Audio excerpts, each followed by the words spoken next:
李白嘅靜夜思。我而家咧就只係選一個最通行嘅版本，同大家一齊咧就分享下李白喺呢首詩裏邊所要表達嘅一個乜嘢嘅情事。我而家先將個詩朗讀一次，叫床前明月光，疑是地上霜。舉頭望明月，低頭思故鄉。詩歌本來就係一個精煉嘅語言，喺有限嘅字數裏邊，點樣能夠寫出好多嘅情事？我哋不妨咧就將呢首詩，就每個字各位、每個詞各位都好認識嘅。咁但係喺呢度到底佢想寫啲乜嘢呢？咁你喺理解上，我哋先睇一睇呢首詩裏邊咧係有幾多嘅景物有幾多咧？第二咧，呢首詩嘅人物有幾多咧？喺景物裏邊，大家都睇到最主要嘅景物就係月同故鄉。咁個人物咧就梗係有個詩人自己本身。咁我哋讀一首詩，除咗個字面本身完全理解之外，我哋要體悟個詩人喺創作時候嗰個心情。我哋要想像出呢個作者喺呢個時間嘅形象，然後我先至體悟到佢要寫嘅情事。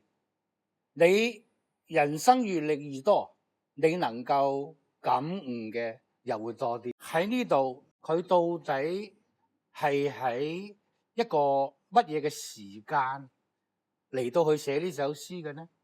咁大家第一陣間話俾我聽係夜晚，但係如果我問到底呢首詩係乜嘢季節時間寫呢？如果你答我係月，呢個答案係唔啱嘅，因為每一個季節、每一個月都有月光嘅，所以要明白呢首詩所寫嘅季節咧、時間咧，就應該係用個霜字，因為霜咧係霜降嘅時間咧，就肯定係每一年嘅秋天。喺我哋中國古代嘅作品之中，係寫好多不同嘅遊子悲秋、客途秋恨。咁因此選擇嘅季節應該係秋天。好啦，我哋再睇呢一首詩，佢係寫出一個悲秋之情，而係對月係產生咗佢嘅浩嘆。喺第一句詩，床前明月光，係寫床前嘅月色，呢個景象係一個月色。疑是地上霜呢？咁我哋要考慮一下，到底呢個詩人喺咩情況之下佢寫呢句詩，寫得出呢句詩？咁我哋注意佢嘅疑字。一個人疑嘅時間，梗喺模糊之境、迷迷糊糊之中，然後佢先至會疑。若果佢唔會疑，而床前明月光而生疑者呢，就梗係佢瞓到睡眼惺忪嘅時間，佢先至會將月色當秋霜。喺呢個時間之後，咁呢個詩人佢作出咗啲咩舉動呢？我嘅推想，佢就應該起身。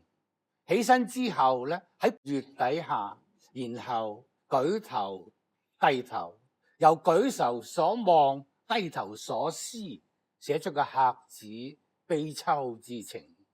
大致咧，呢首詩咧，佢係一個徘徊月下、思鄉或不安穩嘅情緒一個表達。咁你知道，凡係一個人寫詩，無論你今日去學，抑或古人去學，佢都有吸收前人嘅創作嘅經驗同埋所寫作嘅嘢，咁咧，然後去將佢去表達。咁下邊我讀一首詩咧，就阮籍嘅《詠懷》，大家去睇一睇佢兩家嘅內容係咪好接近？夜中不能寐，起坐彈鳴琴。薄為鑒明月，清風吹我襟。孤鴻號外野，索鳥鳴北林。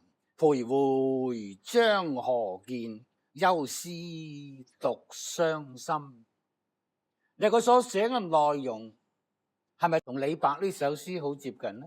但係佢係咪用多咗好多字呢？譬如佢寫佢嘅動作係起，然後坐，然後鳴琴，然後佢亦寫出佢自己係孤鴻，佢亦寫出佢嘅地點係離開中原故土，所以索鳥鳴北林。